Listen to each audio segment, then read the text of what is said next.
kasis, no? So nag-deposit po tayo after natin mag-recharge mga GCash. No?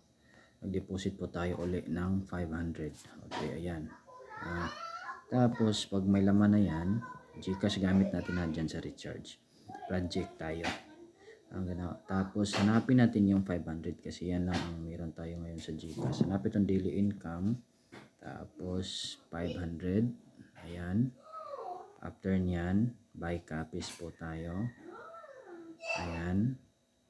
Ayan. So, ito. Contract. Ayan. So, ayan ang pwede kikitain. Detail. Ayan. So, ayan kikitain niya. Check natin dito. Wala na. So, ayan na. So, ganun lang kadali dito. Nasa sys natin nakitaan.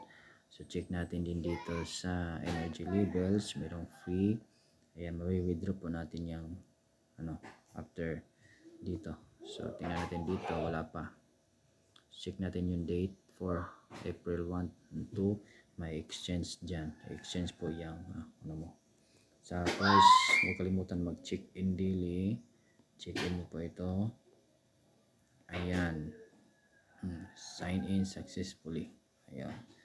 Pwede lang hindi kayo pumunta dyan. Ganyan ang kadali dito mga partners. So, nasa comment section sa interesado na ganitong nakitaan. Salamat.